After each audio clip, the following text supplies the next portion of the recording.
What if the person who knows the most about your marriage is not you, not your spouse, but your best friend, the one who was there before the wedding, during the hard years, and quietly watching when the cracks started to show, the one who never said anything publicly because loyalty meant more than headlines?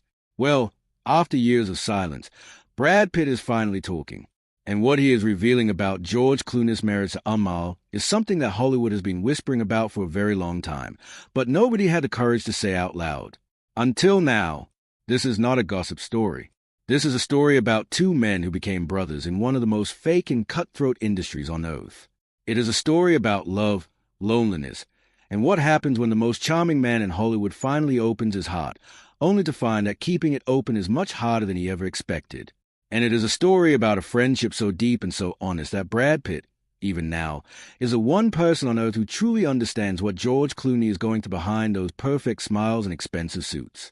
So sit back, because this story goes much deeper than anything you have read in a magazine. And by the time we reach the end, you are going to see both of these men in a completely different light. Let's begin where all great stories begin. At the very start, Brad Pitt and George Clooney did not start as friends. They started as two incredibly famous, incredibly good-looking men who were put on the same movie set and told to work together.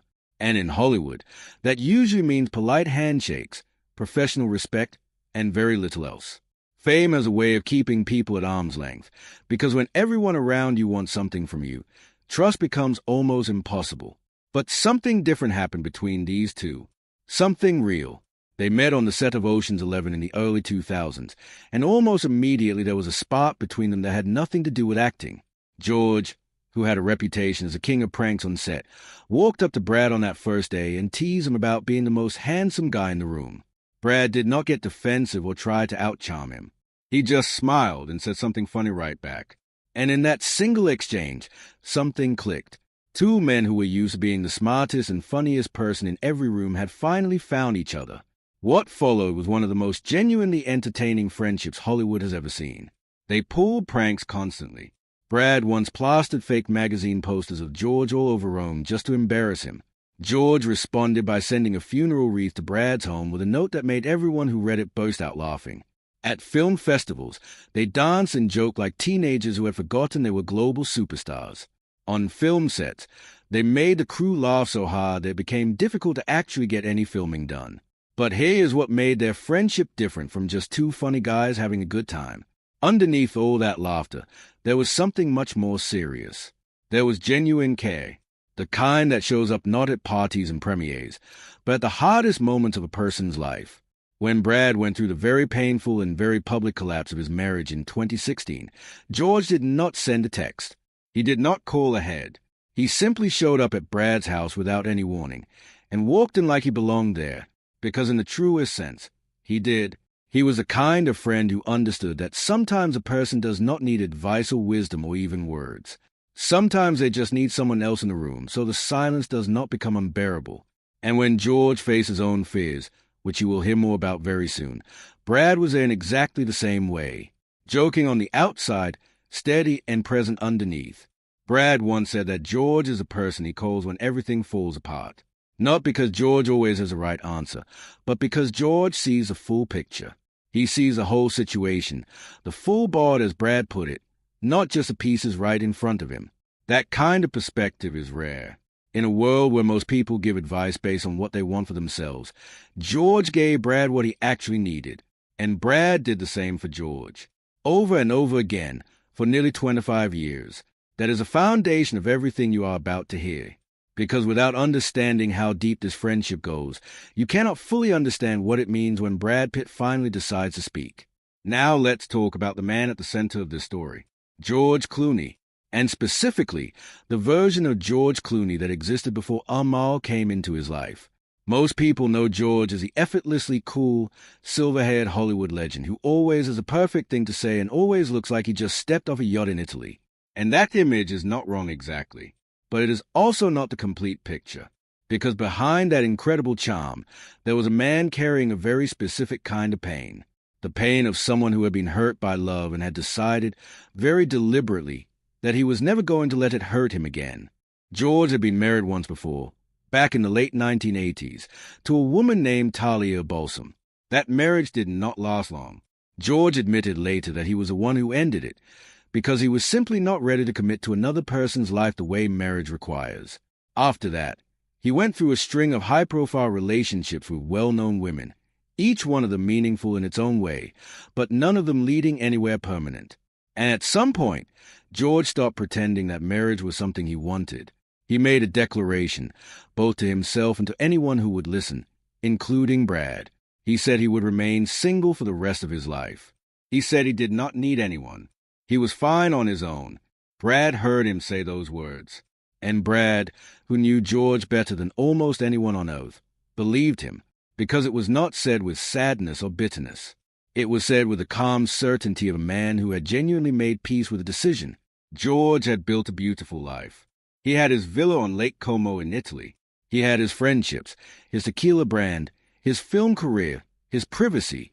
He had constructed a world that worked perfectly for one person, and he seemed completely content inside it, which is exactly why what happened next left everyone around him stunned.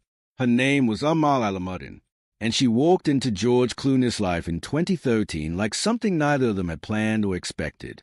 She was not an actress. She was not a celebrity. She was a human rights lawyer, one of the most respected in the world, who spent her days fighting in international courts for people whose lives were hanging in the balance. She traveled between London and The Hague and the United Nations, working on cases that most people would find overwhelming just to read about. She was brilliant, composed, and completely unimpressed by Hollywood. She had not even seen most of George's films. And honestly, she was not particularly interested in changing that. For a man like George Clooney, who had spent decades surrounded by people who treated him like a walking legend, that indifference was electrifying. She was not dazzled by him. She was not trying to impress him or be close to him because of who he was. She simply responded to him as a person, and that made him respond to her in a way he had not responded to anyone in a very long time. Brad remembers the night George came back from his first real time with Amal and sat across from him with an expression Brad had not seen since they were much younger men. Confused, happy, and genuinely scared, all at the same time. George told Brad that he thought he had met someone, and Brad, knowing George as well as he did, asked the obvious question. He wanted to know if this was a woman George had not immediately run away from. George confirmed that yes, that was more or less the situation. And in that moment, Brad said he knew that everything was different now. George started writing her long emails, pages and pages of them, just looking for reason to be in contact with her. He described to Brad how it felt, and Brad said later that listening to George talk about Amal was like watching a man who had been walking around in a heavy coat for 20 years suddenly realize he did not have to wear it anymore. When they officially started dating, George called Brad in the early hours of the morning, not to celebrate, but to panic. He told Brad that he liked her too much. He said it like it was a problem. And for George, in a way, it genuinely was. Because the more you care about someone, the more power they have to hurt you. And George Clooney had spent a very long time making sure nobody had that kind of power over him. But it was too late. He was already gone. George proposed to Amal in April 2014 and reportedly spent nearly 30 minutes on one knee because she was so surprised that she could not immediately respond. When Brad heard that story, he laughed until he could barely breathe. But he also felt something quieter underneath the laughter. A kind of wonder. Because a George Clooney kneeling on that floor was not the same man who had told Brad years earlier that he would never need anyone. This was a man who had finally let someone matter more to him than his own comfort and safety. Their wedding in Venice that same year was one of the most beautiful and talked about events in Hollywood history. But Brad said that what moved him most had nothing to do with the location or the guest list or any of the glamour surrounding it. What moved him was a moment that only a few people were close enough to witness. He was standing near George as George looked at Amal and whispered, very quietly, almost to himself, that he had waited a long time for her. And Brad, who had stood beside his friend through so much, said it was a moment he understood that George had not just found a wife. He had found something he had been secretly hoping for without ever allowing himself to admit it, a reason to stop running. And for a while, the life they built together was genuinely beautiful. They had 2 children, twins named Ella and Alexander, born in 2017. George was 56 years old when he became a father for the first time. He called Brad in the middle of the night, his voice completely unraveled, saying that he was going to be a father to 2 children at the same time, and he was 56 years old. Brad's response was to laugh so hard he almost fell off his chair, and then tell George to start practicing sleeping while standing up, because that was about to become a necessary skill. But what Brad witnessed in the years that followed was not just funny. It was genuinely moving. George Clooney, the man who had always been the smoothest person in every room, the one with the perfectly timed joke and the effortless cool, became a father who was completely humbled by his children. He wrote handwritten letters to Amal when he was traveling for work. He called home constantly. He showed up to things that did not fit the image of a global film star: school pickups, bedtime routines, the 1,000 ordinary and invisible moments that make up family life. Brad watched all of it and said that there was a part of George that only Amal and those children could ever reach. A part that nobody on a movie set or at a film festival ever got to see. So why, after all of that, are people starting to ask whether something has changed? Why are there whispers, and why is Brad Pitt now the one with something important to say? Here is where the story gets more complicated and more honest. Building a life together is one thing. Maintaining it when 2 incredibly driven, incredibly busy, incredibly famous people are both trying to live their biggest lives at the same time is something else entirely. Amal is not just a lawyer. She is one of the most sought-after legal minds in the world. She takes on cases that require her to travel constantly, to appear before international courts, to be present in places where other people's freedom and survival literally depend on her. She operates at a level of responsibility and pressure that is genuinely difficult to explain to someone who has not seen it up close. And George is not exactly slowing down either. He still films, still produces, still moves between continents chasing projects that matter to him. His schedule has never been the kind that allows for quiet evenings at home every night of the week. Brad started noticing something over the years. Not a single dramatic moment, not one big fight or one obvious turning point, but a gradual and quiet shift in the way George and Amal existed in the same spaces. The easy laughter that used to fill the room when they were together started becoming less frequent. The moments of genuine closeness, the kind where 2 people are looking at each other rather than the world around them, started getting shorter and further apart. When they arrived at gatherings, sometimes they arrived separately. When they sat beside each other, it looked like 2 people being careful rather than 2 people being comfortable. Brad recognized that feeling. He had lived through it himself. He knew what it looked like when a relationship was not broken, but was quietly drifting, the way 2 boats can start out tied together and end up floating in different directions without either person noticing until the rope is already stretched tight. He watched George in those moments and saw something in his friend's eyes that he had rarely seen before. Uncertainty. George Clooney, the man who always knew exactly what to say and exactly how to carry himself, started having moments where he looked genuinely lost.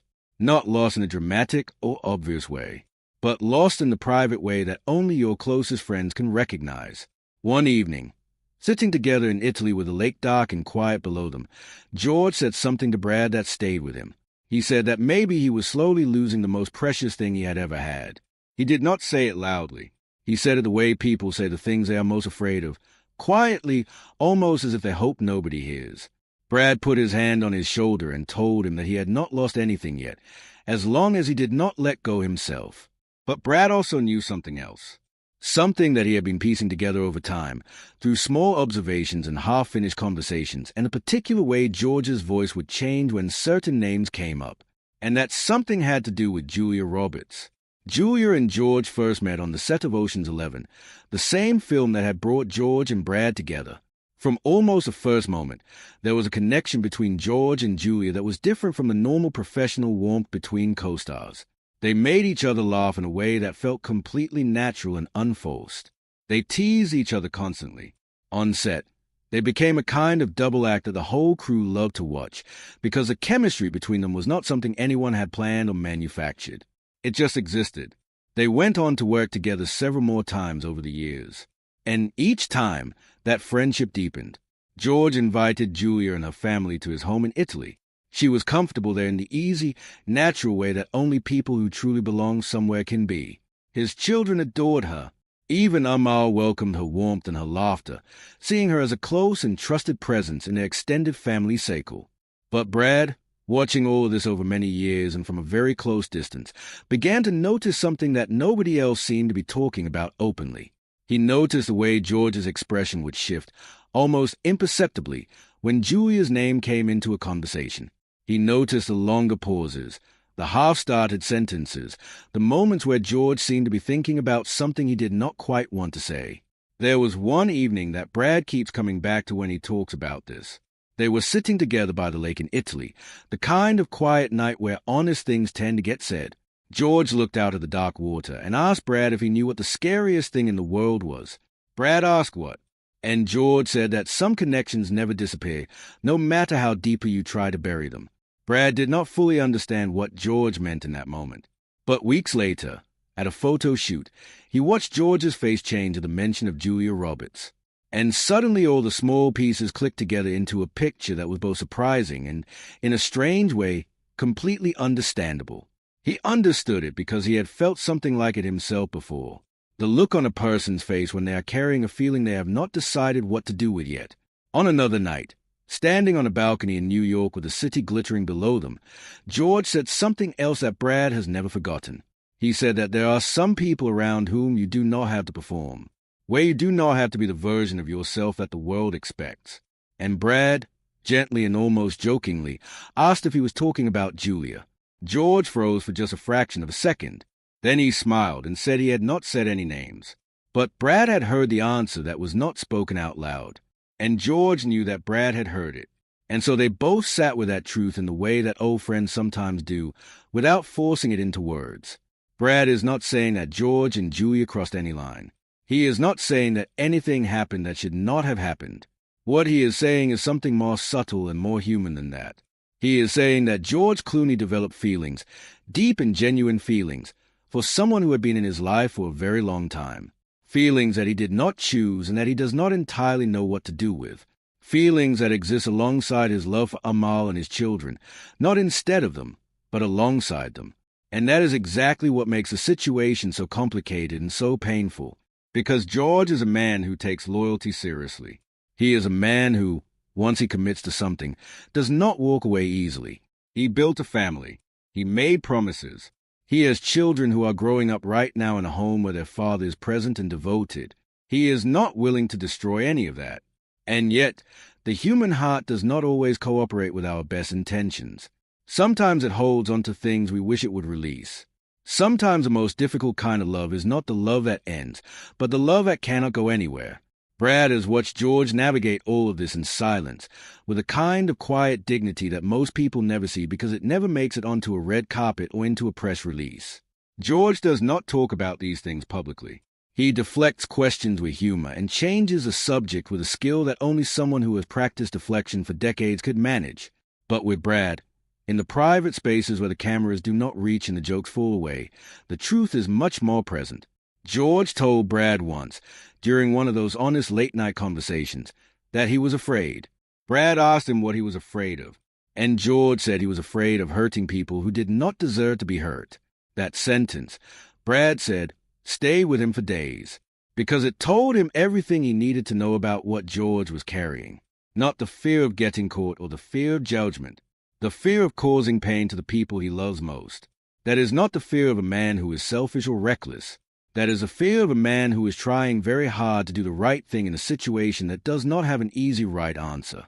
What Brad hopes, more than anything else, is that George finds his way through this with as little damage as possible. He does not say this as a critic or as a judge. He says it as someone who has been through his own versions of this kind of internal storm. Someone who knows that the heart does not always make things simple, and that the people we love can be hurt not by what we do but by what we feel, even when we never act on it. The friendship between Brad Pitt and George Clooney is, at its core, a story about two imperfect human beings who chose to see each other clearly and stay anyway. They have been through divorces and scandals and failures, and the kind of personal pain that fame tends to make worse rather than better. They have never competed with each other in any serious way. They have never let jealousy or ego come between them. They have just kept showing up, calling each other when things fell apart, sitting in silence when words were not enough, and laughing as loudly as possible whenever they could find a reason to. That is rare, in Hollywood or anywhere else. And now, at 61, Brad Pitt is doing what good friends sometimes have to do. He is telling the truth about someone he loves, not to expose him or embarrass him, but because he believes that real stories matter more than perfect images. He believes that seeing famous people as full human beings, with all the confusion and pain and longing that any human being carries, is more valuable than pretending that their lives are as polished and easy as they appear from the outside. George Clooney is not a villain in this story. He is not a bad husband or a bad father or a bad person.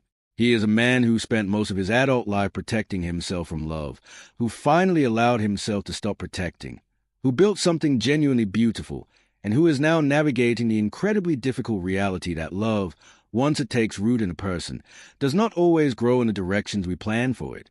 Amal is not a villain either. She is a woman of extraordinary intelligence and purpose who loves a family and gives everything she has to work that genuinely changes the world. The distance that has grown between her and George is not the result of any failure of love.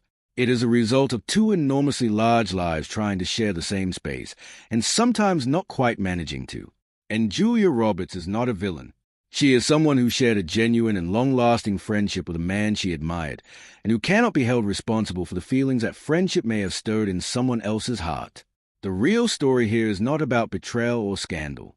It is about the messy, unpredictable, deeply human experience of loving people and trying to do right by them even when your own heart is pulling you in directions you did not expect.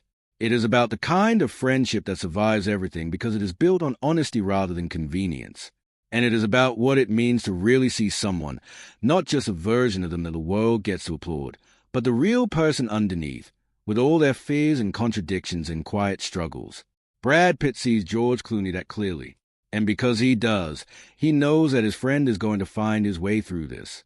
Not easily, and not without pain, but with the same kind of stubborn and genuine heart that has always made George Clooney, beneath the charm and the celebrity and the perfect jawline, someone worth knowing. That is the real story, and it is one worth sitting with for a while. If this story moved you in some way, if it made you think about friendship differently, or about love, or about what it really means to know someone, then please take a moment right now to give this video a like. It is a small thing that makes a big difference in helping more people find stories that actually mean something. And if you know someone who loves great storytelling, someone who appreciates going deeper than the surface of things, share this video with them today. They will thank you for it. And if you want to keep following along as we uncover the real stories behind the most famous faces in the world, subscribe to this channel right now and turn on notifications so you never miss a single one. We tell these stories with care and with genuine respect for the people at the center of them. Thank you so much for watching all the way to the end. It genuinely means more than you know.